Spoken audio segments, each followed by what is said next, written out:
अस्सलाम वालेकुम, कैसे हैं सारे? उम्मीद करता हूँ खैरियत से होंगे। आज की हमारी वीडियो का टाइटल है फंडामेंटल एनालिसिस। आपने फंडामेंटल एनालिसिस के बारे में काफ़ी लोगों से सुना होगा कि ये न्यूज़ आती है, फॉरेक्स फैक्ट्री के अंदर जाएँ, आपको रेड कलर की बॉक्स नज़र आएगा, उसके अंदर कुछ आपको प्रेडिक्शन करनी होती है। फोरकास्ट प्रीवियस आपको डेटा दिए हुए होते हैं, जस्ट कैलकुलेशन की बेस पर आप उसको ट्रेड करते हैं। लेकिन ठीक है, वो लाइक अपने तौर पे ठीक है, लेकिन कोई भी चीज़ है ना, अगर उसको आप डीपली देखेंगे ना, डीपली जानेंगे, तो आपको उसके बारे में मुकम्मल तौर पर समझ आएगी। फंडामेंटल न्यूज़ का रोल क्या होता है, इसको मैं आपको डिटेल से बताने की कोशिश करता हूँ। आप इसको ऐसे समझ सकते हैं कि ये आपके पास एक डब्बा है, ठीक है? इस डब्बे के अंदर अब मार्केट ने क्या करना है, मार्केट ने इस ए पॉइंट से होकर ये जो बी पॉइंट है इधर तक जाना है, ठीक है? अब मार्केट ऐसे नहीं है कि यहाँ से उठेगी, ठीक है? और सीधा जाकर उधर चली जाएगी, बल्कि मार्केट इसके अंदर बहुत कुछ बनाकर जाएगी, ऐसा बनाकर जाएगी कि जिसके अंदर कभी वो बाइंग में होगी, कभी वो सेलिंग में होगी, कभी वो बाइंग में होगी, कभी वो सेलिंग में होगी और एट द एंड उसने इस पॉइंट के ऊपर जाना है। तो न्यूज़ जो होती है वो न्यूज़ क्या करती है, न्यूज़ आपको बता देती है कि इस मार्केट की डायरेक्शन अब इस तरफ होने वाली है। फिर आप टेक्निकली उस चीज़ को देखते हैं, उस चीज़ को समझते हैं और इसके अंदर काम करते हैं। अब इसको इस तरह समझ सकते हैं कि एक मूवी की जस्ट आप वीडियो देख लें या जस्ट उसका साउंड लो सुन लें, तो आपको समझ कुछ भी नहीं आएगी। आपने उन दोनों को साथ लेकर चलना है, तभी आपको उसकी समझ आएगी। बाकी फंडामेंटल एनालिसिस के बारे में लोग जस्ट एक लाइक शॉर्ट सी इसके बारे में बता देते हैं, लेकिन मैं आपको ये सारी चीज़ें डीपली बताऊँगा, क्योंकि ऑलरेडी मैंने कुछ वीडियोज़ बताई हैं या कुछ वीडियोज़ बनाई हैं जिनके अंदर मैंने कुछ चीज़ों को डीपली एक्सप्लेन की है। तो अगर आप फंडामेंटल एनालिसिस को प्रॉपर्ली सीखना चाहते हैं, तो आपने इसके ऊपर ठीक-ठाक रिसर्च करनी होती है, तब जाकर आपको इसकी समझ आती है। जस्ट फॉरेक्स फैक्ट्री को देखकर या 2-3 न्यूज़ेज़ का नाम सुनकर आप इस चीज़ को नहीं समझ सकते। तो फंडामेंटल एनालिसिस आपके पास क्या होते हैं, फंडामेंटल एनालिसिस आपके पास आपको लॉन्ग टर्म की डायरेक्शन देते हैं और लॉन्ग टर्म की जब आपको डायरेक्शन मिल जाती है, ठीक है? इसके अलावा आपको आपके बायस पता चल जाते हैं, आपका ट्रेंड पता चल जाता है, तो आप उस ट्रेंड के अगेंस्ट कोई ट्रेड नहीं लेते, जिसकी वजह से आप ट्रैप नहीं होते। तो ये एक रोल होता है, मेन रोल होता है फंडामेंटल एनालिसिस का। और जो एक्चुअली ये काम करती हैं वो फॉरेक्स ट्रेडिंग के अंदर काम करती हैं। क्रिप्टो के अंदर ये बहुत ज़्यादा कम इस्तेमाल होती हैं, लेकिन उसके बारे में हम आगे आने वाले टाइम पे डिस्कस करेंगे। इस टाइम पे हम इसको देखते हैं। Here is a breakdown of the key newses types that move the forex market. कुछ न्यूज़ेज़ के बारे में मैं आपको बताऊँगा, ठीक है, जो कि की रोल अदा करती हैं।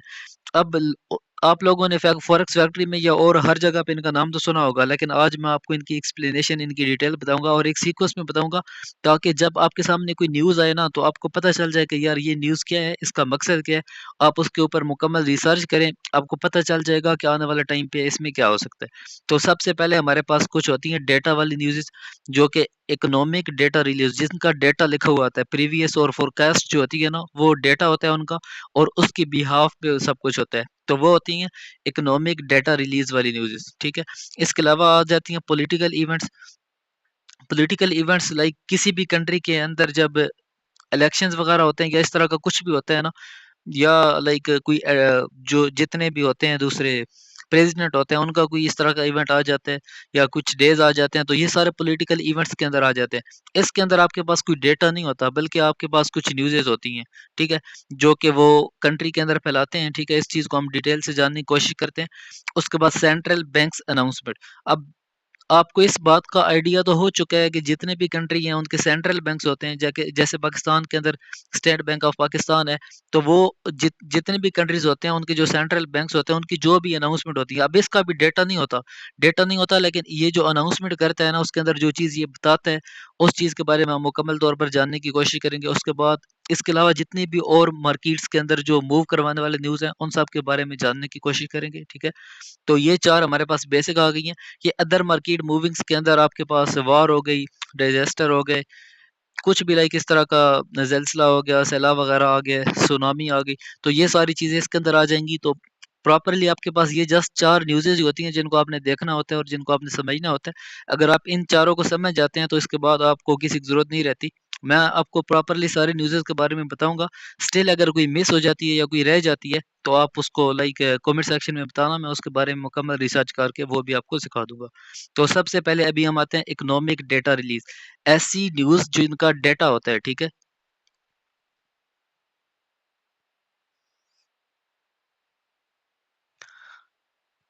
इकोनॉमिक डेटा रिलीज़ वो न्यूज़ जो किसी कंट्री के मुआशी हालात के बारे में एदाद-ओ-शुमार करते हैं। ये एदाद-ओ-शुमार सरकारी इदारों या मरकज़ी बैंक की तरफ से बाकायदगी से जारी किया जाता है। अब आपने देखा होगा कि फॉरेक्स फैक्ट्री के अंदर एक न्यूज़ आपके पास 1 वीक में भी आती है, सेकंड वीक में भी आती है, थर्ड वीक में भी आती है। एक या कुछ मंथली होती हैं तो पहले मंथ में भी, दूसरे मंथ में भी, तीसरे मंथ में भी आती हैं। तो ये बेसिकली जो ये वो वाली न्यूज़ होती हैं जो किसी भी कंट्री के मुआशी हालात, अब जितनी भी न्यूज़ेज़ होती हैं वो मुआशी हालात के बारे में ही होती हैं। ये उनका स्पेशली एदाद-ओ-शुमार करते हैं। ये एदाद-ओ-शुमार सरकारी इदारों, अब मैंने कहा था कि मरकज़ी बैंक जो कि सेंट्रल बैंक होता है उसकी तरफ से ये सारी अपडेट्स दी जाती हैं। तो ये वो वाली न्यूज़ें होती हैं जिनका डेटा होता है और जो मरकज़ी बैंक की तरफ से एदाद-ओ-शुमार के लिए यूज़ होती हैं। इनके अंदर इन न्यूज़ से हमें पता चलता है कि मुल्क की मईशत कैसी चल रही है, वो तरक्की कर रहा है या लेज़ी हो रहा है या मुश्किलात का शिकार हो रहा है। हुकूमती और मरकज़ी बैंक इन अदाद-ओ-शुमार को यूज़ करते हुए अपने मुआशी पॉलिसीज़ बनाते हैं। फॉर एग्ज़ाम्पल अगर महँगाई हो रही है तो मरकज़ी बैंक शरह सूद बढ़ा सकता है, ठीक है? अब इनके बारे में डिटेल से हम अगली आने वाली वीडियो में बताऊँगा मैं। आज का दिन हमने जस्ट जनरल इंट्रोडक्शन लेना है ताकि हमें पता चल जाए कि न्यूज़ेज़ होती कौन-कौन सी हैं। जब ये एदाद-ओ-शुमार तवक्कुआत एक्सपेक्टेशन से डिफरेंट हो जाती हैं या ज़्यादा हो जाती हैं तो ये मालियाती मार्केट्स में बड़े चांसेस का सबक बनती हैं। एग्जाम्पल स्टॉक की प्राइसेस, करेंसी की इंपॉर्टेंस और बॉन्ड बॉन्ड के बारे में मैंने ऑलरेडी आपको बता रखा है। बॉन्ड की पैदावार पे में तब्दीली आ सकती है। ये न्यूज़ेस फ्यूचर के मुआशी हालात के बारे में भी इशारा करती हैं। तो अब आपने क्या समझना है, सबसे पहले इकोनॉमिकल डेटा वाली न्यूज़ेस कौन सी होती हैं और उनका काम क्या होता है। अब हम डिटेल से देखते हैं कि ये न्यूज़ेस होती कौन कौन सी हैं। सबसे पहले हमारे पास जीडीपी की न्यूज़ होती है, ठीक है। सबसे पहले हमारे पास जीडीपी की न्यूज़ होती है। इसने क्या करना होता है, measure country overall economic output. ये किसी भी मुल्क की सरहदों के अंदर एक मखसूस मुद्दत में तैयार होने वाली तमाम हतमी अशिया और खिदमत के कुल माली या मार्केट वैल्यू, या आसान अल्फाज में आपको ये किसी मुल्क के मौजूदा सॉरी ये किसी मुल्क के मजूमी इस्तकात एक्टिविटी की मेजरमेंट है। अब किसी भी कंट्री के अंदर क्या बन रहा है, कैसे बन रहा है, उस सब के बारे में जितना भी इल्म होता है वो जीडीपी को होता है। और जीडीपी के को की न्यूज़ को जब आप पढ़ते हैं तो आपने इन सब चीज़ों को देखना होता है और ये सारी चीज़ें इसके अंदर आती हैं। उसके बाद आ जाती है हमारे पास employment rates, show change in employment level including in unemployment rates. किसी भी कंट्री के अंदर उसकी पॉपुलेशन के वो लोग जो उस टाइम मुलाजमत कर रहे हो वो सब एम्प्लॉयमेंट रेट्स में आते हैं। हर कंट्री में ये रेशो डिफरेंट परसेंटेज में हो सकती है। अब आपने एम्प्लॉयमेंट रेट्स की न्यूज़ेस भी देखी होंगी, ठीक है, आपने उसके बारे में सुना भी होगा, लेकिन ये आसान अल्फाज में उसको ऐसे कहते हैं कि कोई भी कंट्री है उसके अंदर जितने भी लोग नौकरी कर रहे हैं या मुलाजमत कर रहे हैं वो सारे उसके एम्प्लॉयमेंट रेट्स के अंदर आते हैं। अब एम्प्लॉयमेंट रेट चेंज होकर ज़्यादा हो रहा है, कम हो रहा है, तो आपको खुद आइडिया हो जाएगा कि ये जो न्यूज़ है लाइक ये वीडियो मुकम्मल देखने के बाद आपको इस चीज़ का आइडिया हो जाएगा कि एम्प्लॉयमेंट रेट्स को आपने कैसे पढ़ना है, ठीक है। एम्प्लॉयमेंट रेट्स के बारे में हम मुकम्मल डिटेल से मैं वीडियो बनाऊँगा जिसके अंदर सारी चीज़ें आपको क्लियर हो जाएँगी। लेकिन आज का दिन जस्ट आपको बताना था कि ये वाली न्यूज़ेज़ होती हैं। उसके बाद हम आ जाते हैं इन्फ्लेशन डेटा। इन्फ्लेशन रेट के अंदर हमारे पास वो रेशियो आती है जिस पर अशिया और खिदमत की आम प्राइसेस इंक्रीज़ हो रही होती हैं और इसके रिज़ल्ट में कुव्वत खरीद लेस हो रही होती है। इसमें इन्फ्लेशन रेट के साथ आपके पैसे या करेंसी से पहले निस्बतन कम चीज़ें परचेज़ की जा सकती हैं। इसके अंदर बेसिकली आपकी जो करेंसी होती है उसकी वैल्यू डाउन हो रही होती है, जिसकी वजह से आप पहले कुछ रुपए की ज़्यादा चीज़ें परचेज़ कर सकते थे, लेकिन बाद में जब ये इसके अंदर इंक्रीज़ आता है तो या ये वो वाली रेशियो है कि जब ये इंक्रीज़ होता है तो फिर आपके जो पैसे होते हैं उनकी वैल्यू कम हो जाती है और आप उन पैसों से ही कम चीज़ें खरीद सकते हैं। इसके अंदर 2 चीज़ें आती हैं, एक होता है सीपीआई डेटा, एक होता है पीपीआई डेटा, ठीक है? सीपीआई डेटा का मतलब consumer price index, PPI data का मतलब प्रोड्यूसर प्राइस इंडेक्स। उसके बाद retail sales indicate customer spending. Retail sales से मुराद रिटेल स्टोर पर अशिया और खिदमात की फ़रोख्त से हासिल करने वाले कुल आमदनी या सर्फिन की रिटेल बिजनेस के थ्रू सेल्स होने वाली कुल सामान की प्राइस को ज़ाहिर करता है। इसमें डिफरेंट टाइप्स के स्टोर आ जाते हैं। अब रिटेल सेल्स के अंदर आपके पास रिटेल जितने भी लाइक लोग होते हैं जिन्होंने डिफरेंट इस तरह के डिपार्टमेंट बनाई हुई होते हैं, जैसा कि रेस्टोरेंट होगा, इलेक्ट्रॉनिक स्टोर हो गया, कपड़ों की दुकानें वगैरह हो गई, ग्रोसरी की दुकानें हो गई, इनकी जितनी भी कमाई हो रही होती है उस सब को जज करता है रिटेल सेल्स। और जब रिटेल सेल्स की आपके पास न्यूज़ आती है, उसके अंदर डेटा आता है, तो उनके अंदर वो इस चीज़ को बता रहा होता है कि पहले ये कितना था और अब ये कितना है, ठीक है? इसके बाद हम नेक्स्ट जाते हैं, industrial production. Industrial production basically हमारे पास क्या होती है, हम इसके बारे में जानने की कोशिश करते हैं, ठीक है? तो इंडस्ट्रियल प्रोडक्शन के अंदर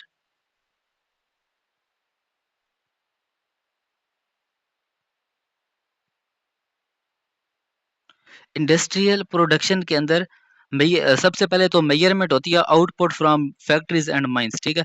इंडस्ट्रियल प्रोडक्शन से लाइक जैसा कि नाम से जाहिर हो रहा है कि इसके अंदर आपके पास इंडस्ट्रीज के अंदर जो चीज़ें बनती हैं ना, उनकी मेजरमेंट होती है। इंडस्ट्रियल प्रोडक्शन से मुराद किसी कंट्री की मैन्युफैक्चरिंग और utilities, light, gas, water etcetera के शोबों में होने वाली पैदावार होती है।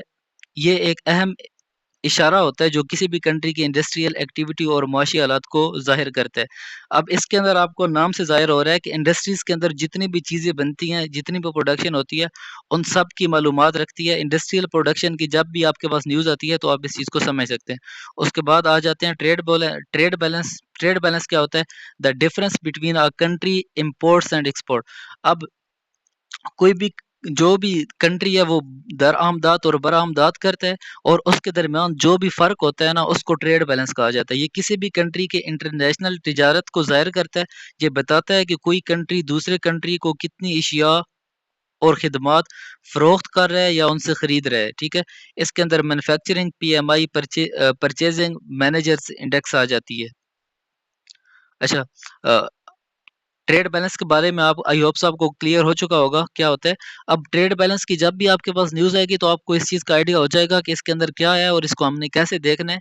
और जब इसका डिसीजन होगा, लाइक जब न्यूज़ का टाइम आ जाएगा, उसके बाद इसका प्रॉपर डिसीजन होगा, आप रिसर्च कर सकते हैं। रिसर्च करने के बाद आपको पता चल जाएगा कि आने वाले दिनों में ये करेंसी या ये जो करेंसी पेयर है, ये किस तरफ जा सकता है।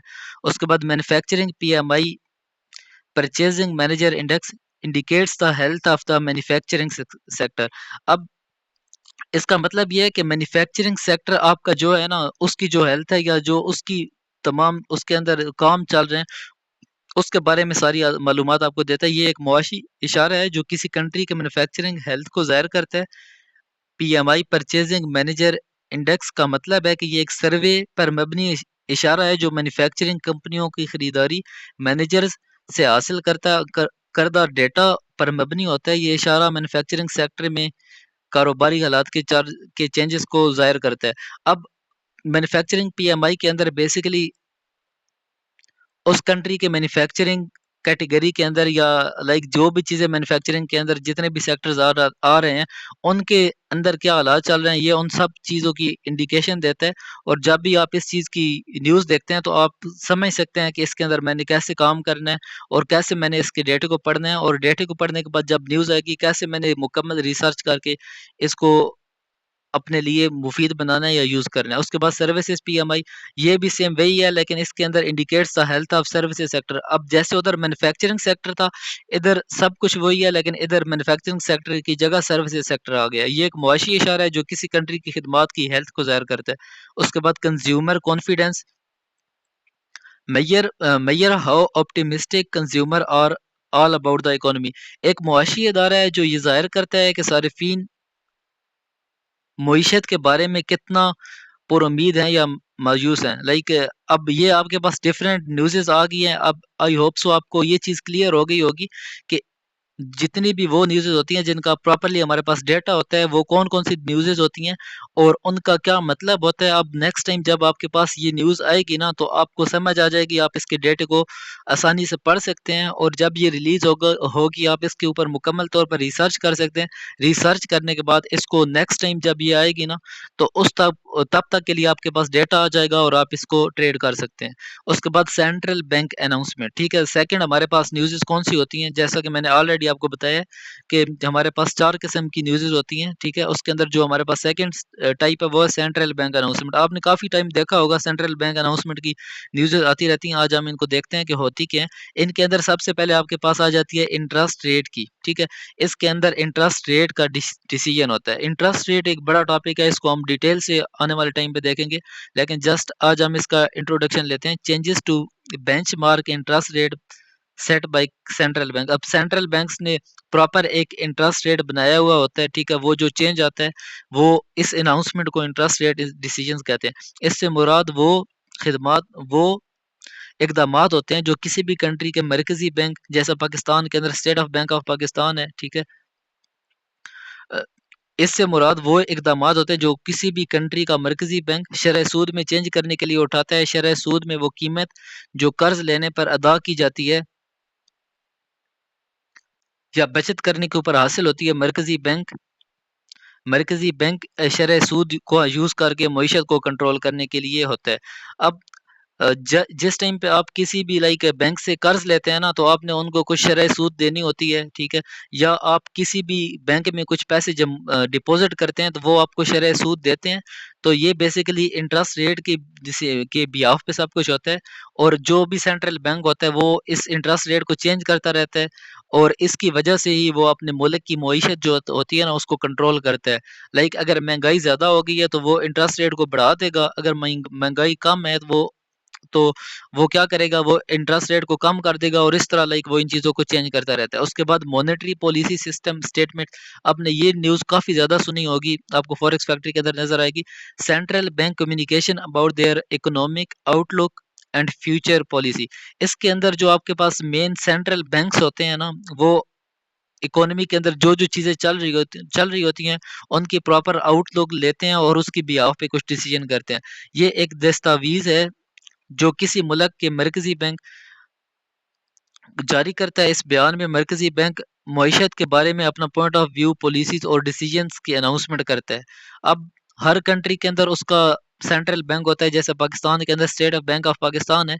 तो वो क्या करता है, वो मरकजी बैंक मईशत के बारे में अपना पॉइंट ऑफ व्यू देता है, पॉलिसीज और डिसीजंस बनाता है और उनकी अनाउंसमेंट करता है। उसके बाद प्रेस कॉन्फ्रेंस होती है। प्रेस कॉन्फ्रेंस में हमारे पास क्या होता है, प्रेस कॉन्फ्रेंस के अंदर हमारे पास events where central bank official answer question from the media. अब जैसा कि आपने एफओएमसी का नाम सुना है, उसके अंदर जो अमेरिकन का जो अमेरिका क्या प्रेसिडेंट प्रेसिडेंट तो नहीं, जो अमेरिका के डिफरेंट बैंक्स का जो लाइक एक बॉस टाइप है ना, पोवल जिसका नाम है, वो आता है तो वो लाइक काफ़ी ज़्यादा डिसीजन करता है और आने वाली सूरत हाल के बारे में बताता है। तो इसी तरह प्रेस कॉन्फ्रेंस होती हैं जिसके अंदर जो ऑफिशियल्स होते हैं, बैंक ऑफिशियल्स, वो मीडिया को बुलाते हैं और उनके सामने लाइक कुछ न्यूज़ेस देते हैं, कुछ बातें सुनाते हैं जिनकी वजह से उनकी जो मुआशी हालात हैं उनके अंदर काफ़ी चेंजेस आ जाती हैं। प्रेस कॉन्फ्रेंस एक ऐसी रस्मी तकरीब है जिसमें कोई फर्द या इदारा सहाफ़ियों और मीडिया के टीम्स को बुलाते हैं ताकि किसी ख़ास मौज़ू पर मालूमात फ़राहम की जा सके, सवालात जवाबात दिए जा सकें। प्रेस कॉन्फ्रेंस का मकसद क्या होता है? किसी वाक़ये लाइक कोई कोई भी किसी तरह का इंसिडेंट हो जाता है, ठीक है? कोई भी किसी तरह का इंसिडेंट हो जाता है, कोई भी अनाउंसमेंट उन्होंने करनी होती है या कोई भी इन्फॉर्मेशन लोगों को पहुँचानी होती है, तो वो उसके लिए प्रेस कॉन्फ्रेंस का इनेकाद करते हैं। उसके बाद क्वांटिटेटिव ईजिंग और क्वांटिटेटिव टाइटनिंग अनाउंसमेंट, ये क्या चीज़ें होती हैं? तो बेसिकली इसमें मरकज़ी बैंक मार्केट से सरकारी बॉन्ड्स या दीगर, अब मैंने आपको सरकारी बॉन्ड्स के बारे में ऑलरेडी बताया हुआ है। तो इसमें मरकज़ी बैंक जो होता है वो मार्केट के अंदर सरकारी बैंक्स या दीगर मालियाती ऐसी खरीदता है, ऐसे मार्केट में पैसे की फराहमी बढ़ जाती है और शरह सूद कम हो जाती है। इसका मतलब है कि कारोबारी इदारे और अच्छा, इसका लाइक सिंपल अल्फाज में क्या मतलब है? इसका मतलब ये है कि अब जैसा कि हमने ऑलरेडी पढ़ा है कि शरह सूद का क्या मतलब होता है, वो कैसे इंक्रीज़ और डिक्रीज़ होता रहता है, कैसे सेंट्रल बैंक उसको ऊपर और नीचे करता रहता है अकॉर्डिंग टू कि महँगाई किस तरह की हो रही है और मईशत को इस तरह से कंट्रोल करता है। तो इसको कहते हैं क्वांटिटेटिव ईजिंग, ठीक है? और क्वांटिटेटिव टाइटनिंग क्या होती है? ये होती है कि क्वांटिटेटिव ईजनिंग का जो उलट होता है उसको क्वांटिटेटिव टाइटनिंग कहते हैं। इन चीज़ों को हम डिटेल के साथ जानेंगे। आज का दिन जस्ट मैंने आपको ये बताना था कि ये होती क्या हैं, ताकि आप लोगों को इनका पता चले कि इस तरह की भी कोई चीज़ मार्केट के अंदर काम कर रही है, ठीक है? उसके बाद हम नेक्स्ट आ जाते हैं FOMC, federal opening meeting committee. FOMC खबरों से मुराद ओपन मार्केट कमेटी की तरफ से जारी होने वाली वो न्यूज़ेज़ हैं जो अमेरिका की मईशत और मालियाती पॉलिसीज़ पर असरअंदाज होती हैं। तो ये कुछ न्यूज़ेज़ हैं जो कि सेंट्रल बैंक्स की तरफ से होती हैं, ठीक है? अब इसके बाद हम नेक्स्ट जाते हैं पॉलिटिकल इवेंट्स की तरफ। कुछ ऐसे इवेंट जो कि पॉलिटिकल होते हैं और जिनका काफ़ी इफ़ेक्ट पड़ता है मार्केट के अंदर, हम उनके बारे में जान लेते हैं। सबसे पहले तो इलेक्शन, ठीक है? इलेक्शन के मतलब है कि इलेक्शन का क्या मतलब है? इलेक्शन का मतलब है वोट डालकर किसी पर्सन या पार्टी को चूज़ करना, ताकि वो पार्टी के किसी ओहदे पर काम कर सके। जमहूरी सिस्टम का एक अहम हिस्सा होता है, जहाँ अवाम अपनी पसंद के नुमाइंदे को वोट देकर इंतखाब करती है। तो बेसिकली इलेक्शन भी एक रीज़न होती है, जैसा कि अभी लास्ट टाइम नवंबर के अंदर आई थिंक सो यूएस के अंदर इलेक्शन हुई है और मार्केट के अंदर बड़ी हलचल थी। क्रिप्टो के अंदर बिटकॉइन ने लाइक काफ़ी बाय किया अपने आप को और बहुत लाइक ऊपर की तरफ आया। तो इस तरह इलेक्शंस होते हैं जिनकी वजह से इलेक्शन का फॉरेक्स ट्रेडिंग पर बड़ा असर पड़ता है, बिकॉज़ ये किसी भी कंट्री की मईशत, पॉलिसीज़ और करेंसी को वैल्यू को अफ़ेक्ट करता है। अब जिस कंट्री के अंदर भी इलेक्शन होता है वो उस कंट्री को काफ़ी ज़्यादा अफ़ेक्ट करता है, तो उस कंट्री की जो करेंसी होती है उसके ऊपर काफ़ी ज़्यादा इफ़ेक्ट पड़ता है, तो ये भी एक अहम रोल अदा करती है, या ये भी एक अहम न्यूज़ समझी जाती है। उसके बाद पॉलिटिकल इंस्टेबिलिटी, इनसे मुराद किसी कंट्री की सूरत-ए-हाल में गैर यकीनी चेंजेज़ मुतवक्का हो या सूरत-ए-हाल की सूरत-ए-हाल है कि अवाम की वजह से पैदा होती हैं। अब किसी भी कंट्री में कोई एहतजाज होता है या इस तरह का कोई भी सीन क्रिएट होता है जिससे पॉलिटिकल इंस्टेबिलिटी बनती है, उसकी वजह से भी मार्केट के अंदर जो न्यूज़ आती है उससे काफ़ी इफ़ेक्ट पड़ता है।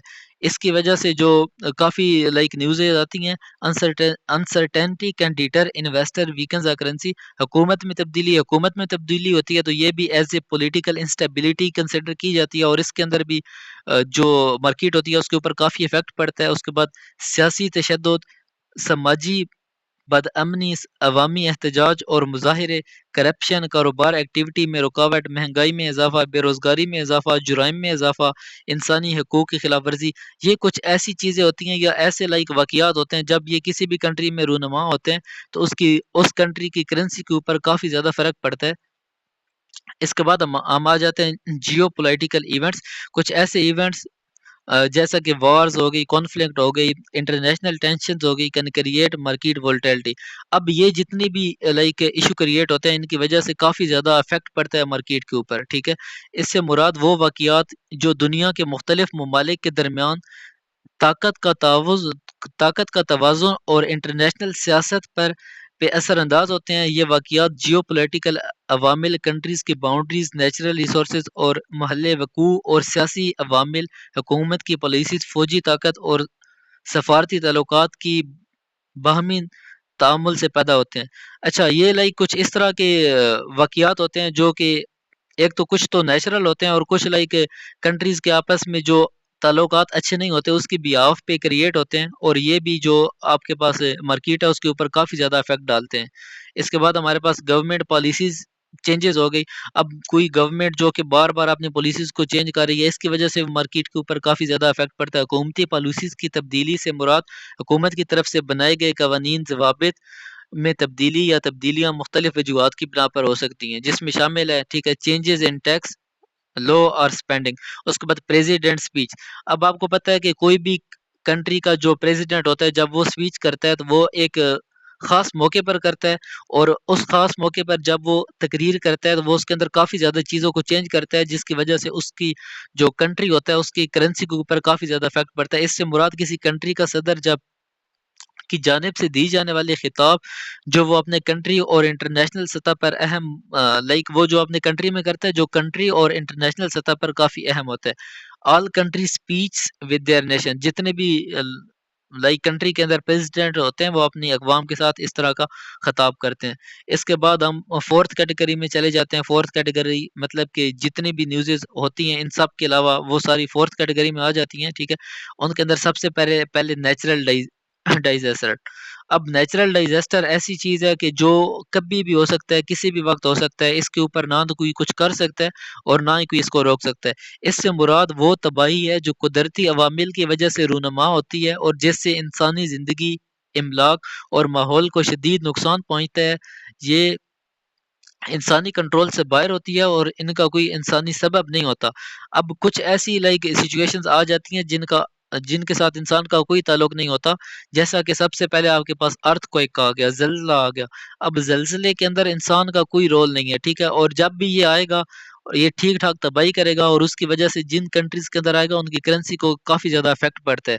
जिसकी वजह से जो मार्केट होती है उसके अंदर काफ़ी ज़्यादा मूवमेंट आपको देखने को मिलती है। इसके बाद फ्लड हो गया, सैलाब हो गया, उसके बाद स्टॉर्म हो गया, तूफ़ान हो गया, उसके बाद सुनामी हो गई, उसके बाद आपके पास कहत साली या खुश्क साली हो गई, उसके बाद आपके पास आतिश फ़िशां हो गई, ठीक है? आतिश फ़िशां जब ज़मीन फटती है तो, उसके बाद जंगल में आग लगना, वाइल्ड फायर हो गया या ज़मीनी तोदे गिरना। ये मैक्सिमम उस टाइम पे होता है जब बर्फ के तोदे गिरते हैं ना, तो उस टाइम पे ये कुछ इस तरह की सिचुएशंस है कि जब ये क्रिएट होती हैं तो एक तो इनके ऊपर किसी का कोई कंट्रोल नहीं है और किसी को कोई पता नहीं होता कि ये कितना नुकसान पहुंचा सकती हैं।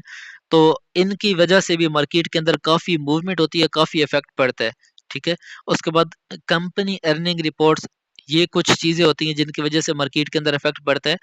इसका मतलब है कि वो माली रिपोर्ट जो कि अवामी तौर पर तिजारत करने वाली कंपनीज़ अपने मालियाती नताइज के बारे में जारी करती हैं। ये रिपोर्ट्स कंपनी के माली सेहत और कारकर्दगी के बारे में अहम मालूमात फ़राहम करती हैं। जितनी भी कंपनीज़ होती हैं जब वो अपनी अर्निंग रिपोर्ट्स रखती हैं, जब पेश करती हैं, तो उनकी वजह से वो जिस चीज़ की क्रिएशन कर रही हैं, जिस चीज़ की प्रोडक्शन कर रही हैं, उसके ऊपर काफ़ी ज़्यादा इफ़ेक्ट पड़ता है। Specially those of major multinational corporations. अब किसी भी कंट्री के अंदर जो कंपनीज़ होती हैं वो उसका मेन एसेट होती हैं, उनकी वजह से उसके काफ़ी ज़्यादा काम चल रहे होते हैं। तो जब उनके अंदर कोई इफ़ेक्ट पड़ता है या उनकी जो रिपोर्ट्स होती हैं वो अच्छी नहीं होती तो उस कंट्री के ऊपर काफ़ी इफ़ेक्ट पड़ता है, जो कि डायरेक्टली अफ़ेक्ट करता है करेंसी को और करेंसी जब अफ़ेक्ट होती है तो वो डायरेक्टली अफ़ेक्ट करती है मार्केट को। उसके बाद कमोडिटी प्राइसेज़, किसी भी कंट्री के अंदर आपको पता है कमोडिटी प्राइसेज़ चेंज होती रहती हैं। इससे मुराद ख़ाम माल की प्राइसेज़ हैं जो तिजारत के लिए यूज़ होता है। खाम माल आम तौर पर कुदरती वसाइल या ज़रूरी मसनूआत होते हैं। अब ये जो कमोडिटीज़ होती हैं, इनकी आपस में इम्पोर्ट-एक्सपोर्ट चलती रहती है। तो अगर इनके अंदर कोई इश्यू आता है, तो इम्पोर्ट-एक्सपोर्ट के अंदर इश्यू आता है। अगर इम्पोर्ट-एक्सपोर्ट के ऊपर इश्यू आता है, तो अब कोई भी कंट्री जब कुछ भी एक्सपोर्ट करता है ना, किसी को देता है, तो वो उससे बदले में डॉलर लेता है और डॉलर की वजह से उसकी जो करेंसी है वो मुकम्मल तौर पर स्टेबल और अनस्टेबल रहती है, ठीक है? जैसे कि आपको आजकल के हालात पता है पाकिस्तान के अंदर क्या चल रहे हैं कि कोई इस तरह की स्टेबिलिटी नहीं है। इस चीज़ को हम डिटेल के साथ आने वाले टाइम में जानेंगे कि डॉलर का क्यों इफ़ेक्ट पड़ता है। डॉलर के अंदर किसी भी कंट्री के अंदर अगर डॉलर हो, तो वो कंट्री स्टेबल रहता है या उसकी जो करेंसी है वो स्टेबल रहती है। लेकिन अगर उसके पास डॉलर ना हो तो जो कंट्री होता है वो स्टेबल ही नहीं रहता। तो इस चीज़ के बारे में हम डिटेल से जानने की कोशिश करेंगे, लेकिन आज का दिन आपको जस्ट यही बताना था। अच्छा, इजनास की डिफरेंट टाइप्स होती हैं, आपके पास एनर्जी हो गई, ऑयल हो गई, नेचुरल गैस हो गई, कोयला हो गया, मेटल्स हो गई, गोल्ड हो गया, सिल्वर हो गया, कॉपर हो गया, गंदम हो गई, चावल हो गए, मकई हो गई, चीनी हो गई, कॉफ़ी हो गई। ये डिफरेंट चीज़ें हैं जिनकी लाइक जब खुश्क साली होती है या कहत आती है, तो ये जो डिफरेंट चीज़ें हैं, ऐसे कि आपको इनको गंदम ले सकते हैं। तो ये सारी चीज़ें जितनी भी होती हैं, ये कम इनकी पैदावार कम होती है जिसकी वजह से काफ़ी इफ़ेक्ट आता है। Fluctuation on oil, gold and other commodity prices can affect currency value. उसके बाद आपके पास मार्केट के सेंटिमेंट्स आ जाते हैं। इससे मुराद सरमायाकारों के नजूमी रवैया और एहसासात जो मालियाती मंडियों में तिजारत करते हैं। अब ऐसे जितने भी लोग जो कि तिजारत करते हैं प्रॉपरली मालियाती मंडियों मंडियों के अंदर, उनके सेंटिमेंट्स काफ़ी ज़्यादा इस चीज़ के ऊपर इफेक्ट करते हैं। ये जज्बात मुस्बत अगर ये उनके जज्बात मस्बत होते हैं तो वो तेज़ी लाते हैं और अगर मनफी होते हैं तो वो स्लो कर देते हैं। Overall investor mood and expectation, ये सारा कुछ मार्केट सेंटिमेंट्स के अंदर आ जाता है। इसके बाद एनालिस्ट रिपोर्ट। अब आपको ये पता है कि जितने भी एनालिस्ट होते हैं वो अपनी एक प्रॉपर रिपोर्ट बनाते हैं। जैसा कि कोई भी कंपनी है, उसने अपनी मंथली अपनी सालाना रिपोर्ट बनानी होती है, तो इस तरह एनालिस्ट रिपोर्ट से मुराद वो दस्तावेज़ात हैं जो मालियाती फाइनेंशियल एनालिस्ट किसी कंपनी, इंडस्ट्री या मार्केट के बारे में तैयार करता है। इस रिपोर्ट में ताज़ ज़िक्र अपनी रिसर्च एनालिसिस और राय पेश करता है। अब इसके अंदर जो एनालिस्ट होता है ना, वो मुकम्मल तौर पर जिस चीज़ के अंदर भी काम करता है, उसकी मुकम्मल तौर पर एक रिपोर्ट पेश करता है, मुकम्मल एनालिसिस करके, मुकम्मल अपनी उसके ऊपर रिसर्च वगैरह करके, जिसकी वजह से ये भी चीज़ जो होती है, ये मार्केट के अंदर काफ़ी इफ़ेक्ट डालती है। उसके बाद न्यूज़ रिपोर्ट, इस रिपोर्ट से मुराद वो मालूमात है जो सहाफ़ियों के थ्रू इकट्ठी की जाती हैं और फिर ऐसे अवाम तक पहुँचाई जाती हैं। ये न्यूज़ रिपोर्ट को मकसद लोगों को बाखबर करना है कि इन्हें दुनिया में होने वाली लाइक इसके अंदर आपके पास डिफरेंट वो वाली चीज़ें आ जाती हैं कि दुनिया के अंदर इस टाइम पे क्या चल रहा है, सहाफ़ियों की वजह से जो लोगों को पता चलती हैं, ठीक है? इसकी वजह से भी कंट्री के अंदर काफ़ी पॉज़िटिविटी और नेगेटिविटी फैलती है। तो ये कुछ न्यूज़ेज़ थी जो कि मैंने आपको बताई हैं, ठीक है? इनके अंदर इनका जो मेन कैटेगरी है वो क्या है? सबसे पहले हमारे पास 4 न्यूज़ेज़ होती हैं। कुछ ऐसी न्यूज़ेज़ होती हैं जो कि जिनका प्रॉपर्ली डेटा होता है, हम उनके डेटे को रीड करके फॉरेक्स फैक्ट्री के अंदर जो डेटा होता है उसको रीड करके हम उनको ट्रेड करते हैं। लेकिन एक्चुअली वो हमें एक लॉन्ग टर्म की डायरेक्शन दे रही होती हैं और उस न्यूज़ को मुकम्मल तौर पर पढ़ने और रिसर्च करने के बाद हमको पता चल जाता है कि जो हमारी मार्केट है वो पॉइंट ए से पॉइंट बी की तरफ जाने वाली है और पॉइंट ए से पॉइंट बी की तरफ जाएगी। तो फिर हम टेक्निकली उस चीज़ को समझते हैं और टेक्निकली जब हम उस चीज़ को समझते हैं तो हम उस चीज़ को अच्छी तरह ट्रेड कर सकते हैं। तो ये कुछ न्यूज़ेज़ थी जिनके मैंने आपको नाम बताए हैं। आने वाले टाइम पे इनमें जितनी भी इम्पोर्टेंट न्यूज़ेज़ हैं, उन सब के बारे में डिटेल से वीडियो बनाएँगे कि वो किसी कंट्री की कब कैसे होती है, किस तरह होती है और उसके अंदर आपको मेनली क्या चीज़ें देखनी चाहिए, आप कौन-सी वेबसाइट्स पर या किस जगह पर उस चीज़ को प्रॉपर्ली देख सकते हैं। तो आई होप सो आपको फंडामेंटल एनालिसिस की ये जो मैंने वीडियो बनाई है, ये काफ़ी पसंद आई होगी और अगर आपको ये इन्फॉर्मेटिव लगी है, तो आप और लोगों के साथ भी इसको शेयर कर सकते हैं।